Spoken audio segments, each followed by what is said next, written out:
Actor network theory is kind of funny. I mean, not hilarious, but there's some humor in it. Bruno Latour's super influential article from 1988, one of the kind of cornerstones of actor network theory, even though he would disagree with that because he also disagrees with the concept of actor network theory. But anyway, it's got a lot of humor in it by academic standards, and I know that's not saying much, but there actually are some jokes here. The best example, I think, is this pithy quote that he uses to introduce his analysis of walls, doors, door hinges, and door closers. And as Latour wrote in 1988, walls are a nice invention, but if there were no holes in them, there would be no way to get in or out. They would be mausoleums or tombs. It's kind of a funny observation based on actor network theory, which begins from the point that humans aren't really actually that special, or maybe not special at all. There's some pretty dense post-structuralist stuff along these lines. Some of it gets almost like psychedelic at times, but I still think it's an interesting approach to thinking about how we study where we are, basically. So to begin, what's called the actor network is this unstable, diverse collection, I guess, of different actors, human, non-human, and hybrid actors, all taking part in a set of activities over a given period of time. I guess the most radical point in this is that the distinction between human and non-human actors is arbitrary and doesn't even really matter most of the time, if not all the time. Humans, Wi-Fi, staplers, it's all just part of the network. Probably the best known article along these lines is the one that I mentioned at the start with all the hilarity, mixing humans and non-humans together. The Sociology of a Door Closer by Bruno Latour. Even though he wrote it under the pseudonym of Jim Johnson, apparently as some kind of a statement about how Americans only listen to other Americans. And like I said at the start, it includes this zinger. Walls are a nice invention, but if there were no holes in them, there'd be no way to get in or out. They would be mausoleums or tombs. It kind of reminds me of the comedy of Mitch Hedberg, who was a pretty well-known stand-up comic about 15 or 20 years ago, and his routine mostly consisted of these like pithy 1 or 2 line observations about how bizarre everyday life can be. And if anybody's watched my videos before, you may recognize some of this. Yes, I've said some of it in a previous video, but that was for a different audience. And kind of like stand-up comedians, academics work out new and different material with different audiences. So that's what I'm doing. It's not that funny though. It's a little bit funny. I bought a donut and they gave me a receipt for the donut. I don't need a receipt for a donut. I'll just give you the money. You give me the donut. We don't need to bring ink and paper into this. I just cannot imagine a scenario where I'd have to prove that I bought a donut. I got the documentation right here. Oh wait, it's back home in the file. There's something in there maybe about non-human actors. I think there's, the machine now kind of has a life of its own. The fact that it exists means that we have to use it all the time, so it's controlling us maybe. It leads to awkward social situations between cashiers and customers that seem inescapable now. The awkward conversation, do you want the receipt? Should I put it in the bag, etc. The machine's disciplining us to keep track of our purchases, to say nothing of like air miles and PC points or whatever. Or how about this one? How about this gem? I think Pringle's initial intention was to make tennis balls. But on the day that the rubber was supposed to show up, a big truckload of potatoes arrived. And Pringles is a laid-back company. They said, fuck it, cut them out. Now, stepping aside from actor network theory, that one sounded a bit to me like Nonaka's spiral, the dynamic theory of knowledge creation that we talked about in a previous video. Unpredictable elements come into the organization and get worked into that spiral of innovation and new knowledge. Maybe. I don't know if Mitch had read any Nonaka, but it kind of, there's some overlap maybe. I went to a concert in New York City where I live. It was a heavy metal band called Monster Magnet. They were heavy, boy. The singer had no shirt on and leather pants, and he stood on the monitor and he yells at the crowd. He said, "How many of you people feel like human beings tonight?" And then he said, "How many of you people feel like animals?" Everyone cheered after the animals part, but I cheered after the human beings part because I did not know there was a second part to the question. I said, "Yes, I do feel like a human. I do not feel like a tree."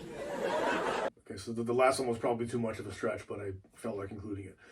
Anyway, I said this in previous videos. When you read Latour, I highly recommend reading Latour in Mitch Hedberg's voice. But back to Latour. Walls were a great start, but without holes, they would be tombs, so we put holes in them. But if there were just holes, anything could get in or out of them, and it would kind of defeat the purpose of putting up walls in the first place. So that's why we have the engineering miracle, as Latour calls it, that are doors, aka hole walls, a hybrid piece of technology that would be useless if not for hinges, which are also a miracle of technology, as Latour puts it. So now the formerly human labor of sledgehammering through a wall is delegated to the door, or more specifically the door hinge, or as Latour puts it, to size up the work done by hinges. You simply have to imagine that every time you want to get in or out of the building, you have to do the same work as a prisoner trying to escape, or a gangster trying to rob a bank, plus the work of those who rebuild either the prisons or the bank's walls. But doors aren't perfect either. What if people don't close them when they're supposed to? Or what if they slam them?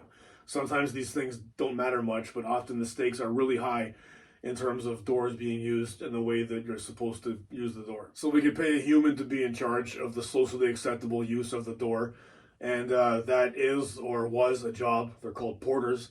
But it's more efficient to have a non-human do it. And for that, we need something more complicated than just the hinges on the door. Because as Latour put it, when humans are displaced and de-skilled, non-humans have to be upgraded and reskilled. And so out of that crucial need, we get the hydraulic door closer, which according to actor network theory, is just as much a part of what's happening in the room as you or I is. Or the Wi-Fi is. We're all just actors in the network. This is the front door to my apartment. And it doesn't have a door closer because just me and my kid live here, so we can kind of trust each other to not slam the door. The door kind of closes slowly anyway because of the way the hinges are done, but there's no like machine up here regulating the socially appropriate use of the door. But then in the stairwell of my building, this door needs this engineering miracle up at the top. We need that to regulate everybody's door behavior because there's 20 or so strangers living on this floor, and nobody wants this door to slam all day, so we need this machine to make sure the door gets used in a socially appropriate way. And also, much more importantly, it's a fire hazard if the door's open. So instead of paying 20 humans to watch all 20 of these doors on all 20 floors, we have a machine to do it. So this machine is a powerful part of the network. And I haven't even gotten into elevators yet. It also used to be somebody's job to make these things run in an appropriate way, but now the machines have kind of overtaken the humans. So back to the big picture, actor network theory, which Howard Law also calls the sociology of translation. It's an approach to studying the mechanics of power based on the premise that in Law's words, social structure is better treated as a verb than a noun. This piece from 1992 begins with kind of a sign of the times. These theories come out of a time and place when power arrangements that had long been taken for granted were falling apart, dangerous moments that offer more than political promise, as Law put it, or moments when, quote, the hidden trapdoors of the social spring open, and we suddenly learn that the masters of the universe may also have feet of clay. There's so much drama in this, right? Latour's piece is all about the humor. This one is all about the drama and the intrigue, that the masters of the universe might actually have feet of clay.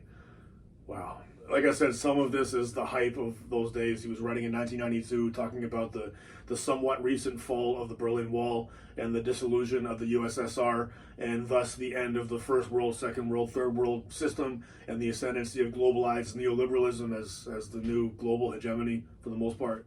But again, it's a sign of the times, and people always say something like that. So the same thing was said a couple of years later with the rise of the internet, and then a few more years after that, after 9/11. The same has also been said about the past several years with the global resurgence in authoritarian populism and the deepening of the climate crisis, and of course now the pandemic. So maybe it's a bit of a minor point, but actually no, it's not. It's a major point. It's a major point that seems like things are always in a constant state of falling apart and being reconstituted. And if that's the case, maybe it makes actor network theory even more relevant to our current time and place. Because according to Law, what it's really about is studying how power structures come to appear as stable or permanent, even though they were always tenuous and temporary to at least some extent. So he frames the whole approach as a way of demystifying powerful people and institutions. Or as he puts it, Napoleons are no different in kind to small-time hustlers and IBMs to whelk stalls, for example. I had to Google that one, the whelk stall. Apparently it's a British expression for like a small organization that's easy to run, like something that any idiot could accomplish. So saying that, somebody couldn't run a whelk stall is a way of saying that they're too incompetent to accomplish even a very simple task. It's also an example of the cultural bias that you find in some of these key texts, which we'll talk about a bit later on. Law describes actor network theory as an expressly radical approach that's about deconstructing power structures, which is interesting because it's sometimes accused of being agnostic to power or not attentive enough to, political systems, or maybe just downplaying all of that amidst all this emphasis on fluidity and agency, or the point that, humans and non-humans are not really that clearly distinguishable, etc. So all of this is often kind of counterposed to materialist approaches, which is interesting because law portrays this as a new kind of materialism, in a sense like the next in line to Marxism and feminism. So how do you actually do this kind of research? Well, like a lot of great ideas, it's short on methodology, but Law does offer a couple of thoughts on how to approach it. He says to start by assuming nothing, to start with a clean slate, and to look for interaction, and assume at first that that's all there is, and then build out from there by looking at how some kinds of interaction, quote, more or less succeed in stabilizing and reproducing themselves. Or, in other words, they overcome resistance and become macrosocial. So the methods discussion veers pretty quickly back into theory, but in the meantime, it sounds a bit like grounded theory, I would say. There's an emphasis on translation, key to the process of ordering struggle. It's what generates ordering effects, as they're called, like devices, agents, institutions, organization. Translation, like most other things in these theories, is messy and unpredictable, and the products of translation exist on a kind of continuity of durability. Thoughts are low cost and fleeting. Buildings are longer lasting and expensive, and texts are somewhere in between. So the more durable the components and the setting of the network are, the longer it tends to last. All of this is written against the common assumption that the network can be divided into the human and the technical, and that one drives the other. Actor network theory says you can't assume in advance that either objects or people drive social change or maintain social stability. So one example is a classroom in which the overhead projector helps define the lecturer-student relationship, as Law says. So if this was a regular class before 2020, that projector would be in the room with me talking to a bunch of people, students, and it would help define our relationship, basically. And, networks modify over time. They're unpredictable, they're unstable, they change because of things like pandemics. So now we have, your computer screen, your smartphone screen, whatever you're watching this video on, standing in place of the projector, kind of, that have also been subsumed within it. That last bit was kind of messy. That needs some more thought. Don't write that down or quote that. The main sticking point for these theories for a lot of people, including me, is, the question of agency. Like I said, by making machines, animals, institutions, and whatever else parts of the network along with humans, do we run the risk of dehumanizing humans? Law tries to resolve this by noting to say there is no fundamental difference between people and objects is an analytical stance. It's not an ethical position. And to say this does not mean that we have to treat the people in our lives as machines, but at the same time, we are who we are thanks to, quote, the patterned network of heterogeneous materials in which we find ourselves. And Law's classic example of this is that if you took away his colleagues, his office, his books, his desk, he wouldn't really be a sociologist producing knowledge anymore. And the knowledge, of course, is in scare quotes. I think some of this stuff treats labor a bit too lightly, especially Latour, especially the piece that I begin this video with, which begins with this cute little joke written on a sticky note in an office of the sociology department. The door closer in the office was broken, so some comedic genius put a cute little sticky note on the door that said, "The door closer is on strike. For God's sake, keep the door closed."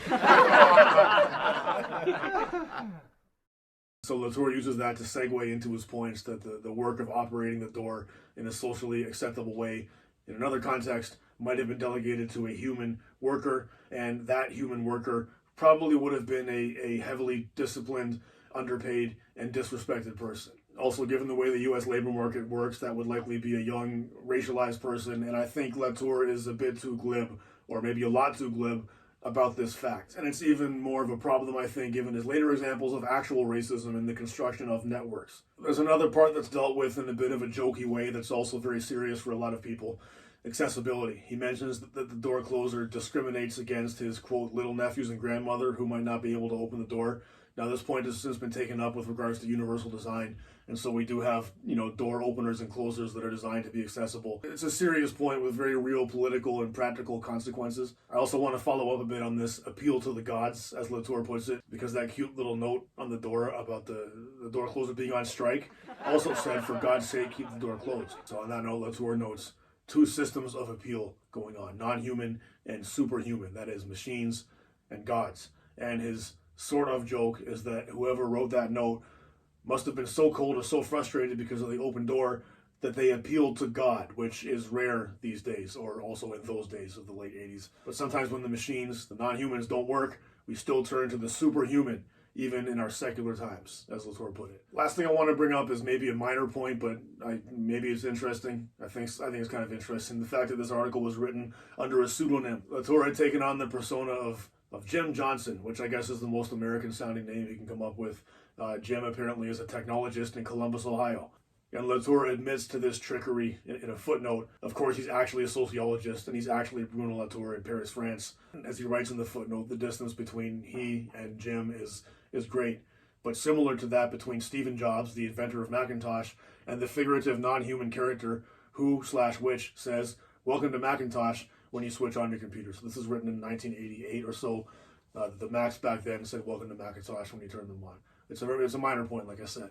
But the reason he did all this was because the piece ran in an American sociology journal, and the editors felt that it would be alienating for the readership if all the references were to non-American places. And then the editors even get in on the game and have a little bit of fun in the footnotes. And the editors noted in their own square brackets of this little footnote that his solution seems to have proven our point.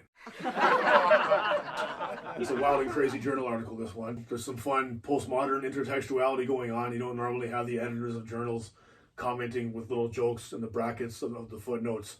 That's probably the nerdiest thing I've ever said, but I hope you enjoyed parts of this.